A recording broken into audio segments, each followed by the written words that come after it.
Lição dessa semana, vamos para o tópico 3.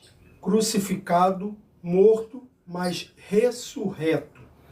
O 3.1 vai falar: Jesus foi condenado pelos homens.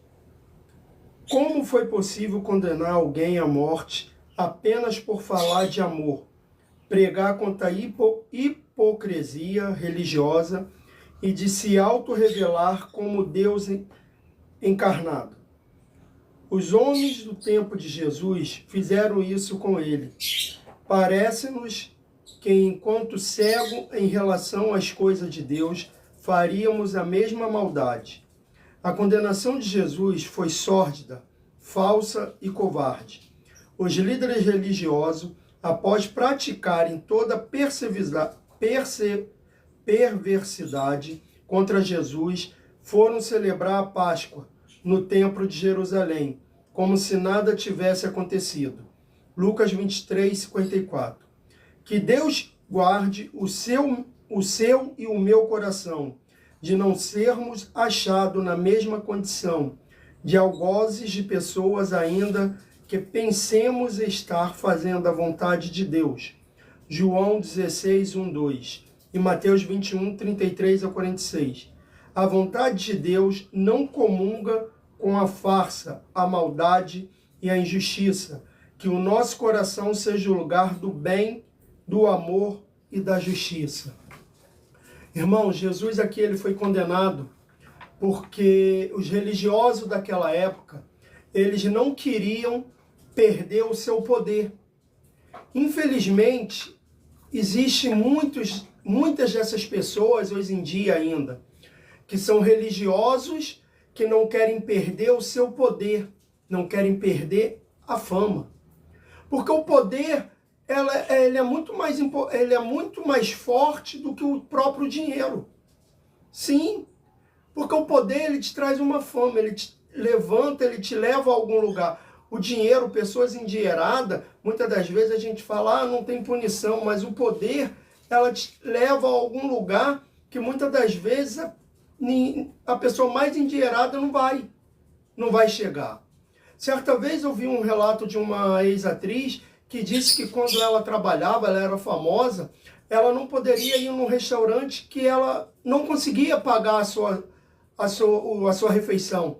Ela ia numa loja, ela não conseguia pagar a roupa que ela comprava.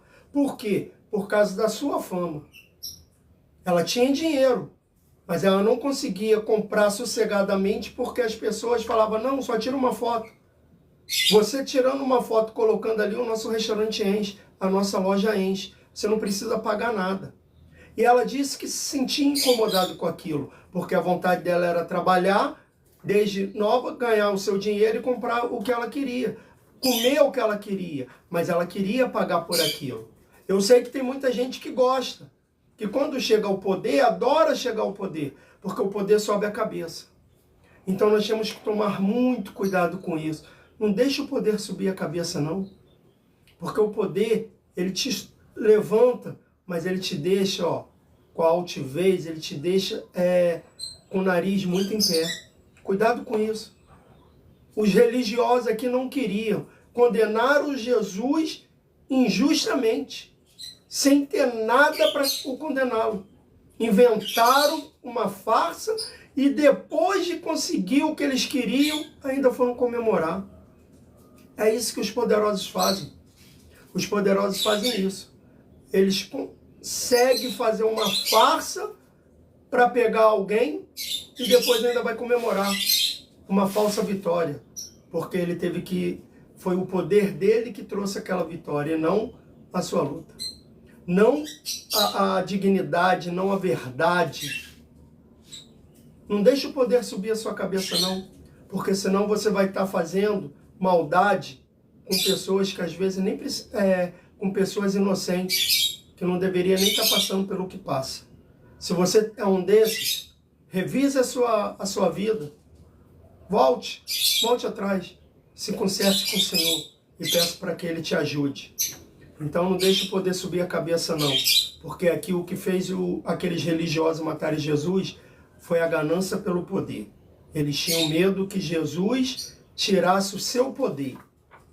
E não foi para isso que Jesus veio. Jesus veio para nos tirar do pecado. O 3.2 vai falar: crucificado e morto, chicotadas nas costas, carne rasgada, pés transpassados e pregado na cruz, mas cravada no madeiro, lança em seu peito, sangue e água saíram dele, e ele expirou e morreu. Você já deve ter assistido a filmes sobre a crucificação de Jesus, e talvez tenha se impressionado com tamanha violência e dor que impuseram ao nosso Senhor. O que aconteceu com Jesus foi profetizado há muito pelo profeta Isaías. Lá no Antigo Testamento, ele foi oprimido, mas não abriu a boca como um cordeiro. Foi levado ao matadouro. E como a ovelha muda perante os seus tosquiadores, ele não abriu a boca. Isaías 53:7. Jesus morreu pelos nossos pecados e transgressões. Por isso é que falamos em justificação, regeneração, nova criatura. Pois, na verdade, quem deveria estar no lugar de Jesus eram eu e você. Nós éramos dignos de sermos mortos devido à nossa natureza perversa e imoral. Ele não. Nosso Senhor jamais pecou. Nós merecíamos, ele não. Aquela cruz não era para ser nossa. Não era para ser de Jesus, era para ser nossa. Nós merecíamos aquela cruz, porque nós somos pecadores, somos mal.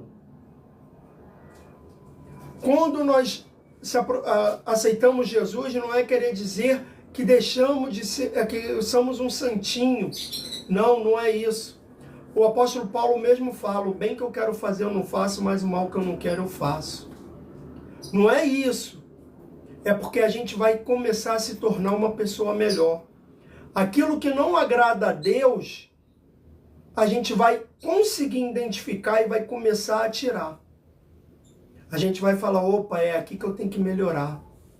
A não ser que você não queira mudar. Então você não se aproximou de Deus. Porque se você não quer mudança na sua vida, porque conversão é mudança de sentido. A conversão é um giro que você dá de 180 graus. Infelizmente, muitas pessoas estão achando que a conversão é um giro de 360. Mas não, quando você dá um giro de 360, você volta a olhar para a mesma direção. Quando você dá um giro de 180, você dá as costas para onde você estava olhando e passa a olhar para um outro ponto. Isso se chama conversão. Então o crente, para se converter, ele tem que dar um giro de 180 graus. Vira as costas para o pecado. Temos que virar as costas para o pecado. Ah, pastor, então eu vou parar de pecar? Não, infelizmente não vamos. Mas nós não vamos viver mais no pecado. Porque é o que eu sempre digo, há uma grande diferença em viver no pecado e em pecar. Pecar, a gente vai pecar porque nós somos falhos, nós somos carne. Às vezes nós vamos falar coisas que não deveríamos falar, mas vamos reconhecer perante o Senhor e pedir perdão. Agora, aquele que vive no pecado, ele vai pecar e vai continuar ali, remoendo aquilo ali para continuar pecando. Ele não se arrepende. Ele não se arrepende. Então, para você ter uma conversão completa, dê um giro de 180.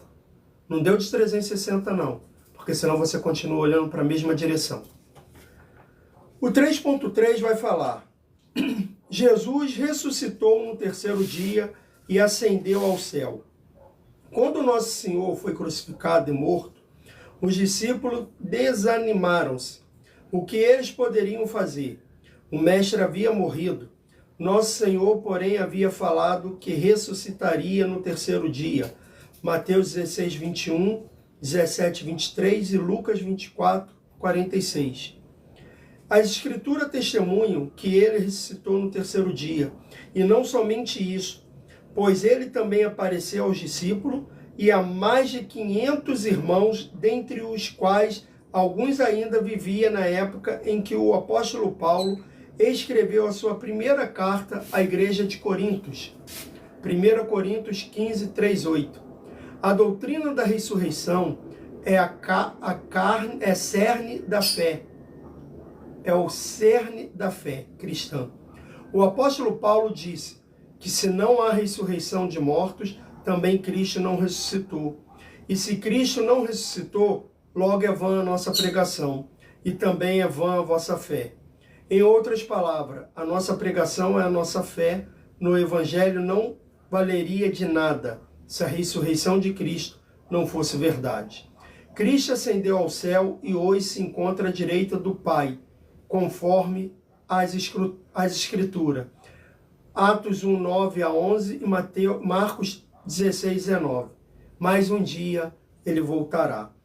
Nós vemos aqui que assim que Jesus morreu, foi crucificado, nós vamos ver que os discípulos desanimaram. Por que os discípulos desanimaram? Porque é da mesma forma quando nós desanimamos, quando Deus nos faz uma promessa e no início parece estar dando tudo errado. E a gente fica assim, poxa Deus, você me prometeu e quando eu estou pensando que vai dar certo, dá errado.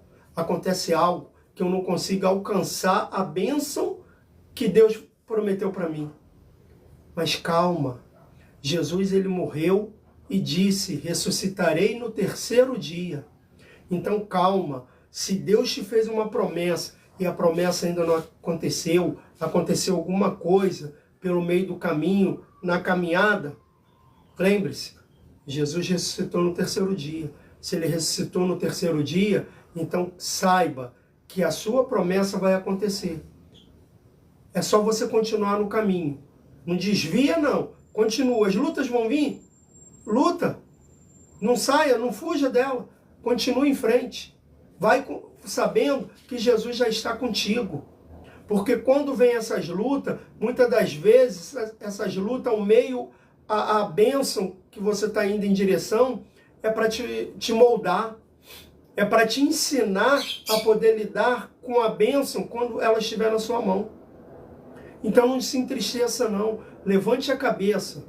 Porque a diferença de um cristão para aquele que serve a Cristo, para aquele que não serve, é que quando a tristeza vem, a alegria vai sobressair. Por quê? Porque eu tenho a certeza da vitória em Cristo Jesus. Amém?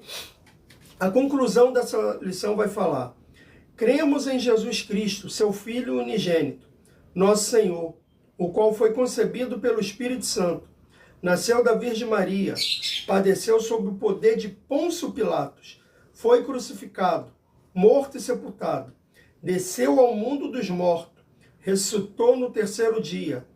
A igreja cristã, ao longo desses 21 séculos de história, crê no evento de Cristo no mundo. Assim, crendo na ressurreição de Jesus, temos a certeza que é possível uma nova vida com Deus, mesmo no mundo decaído, onde habita pessoas de natureza decaída.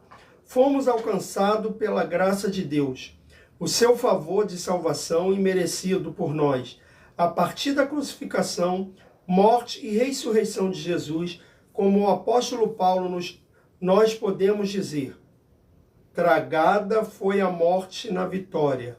Onde está, ó morte, o teu aguilhão? Onde está, ó inferno, a tua vitória? 1 Coríntios 15, 54 e 55. Mas glórias e graças a Deus que nos conduz em triunfo por nosso Senhor Jesus Cristo. Amém, irmãos? Quero agradecer a todos vocês que estiveram aqui mais uma vez assistindo durante essa semana a aula. Colocarei esse vídeo nas redes sociais.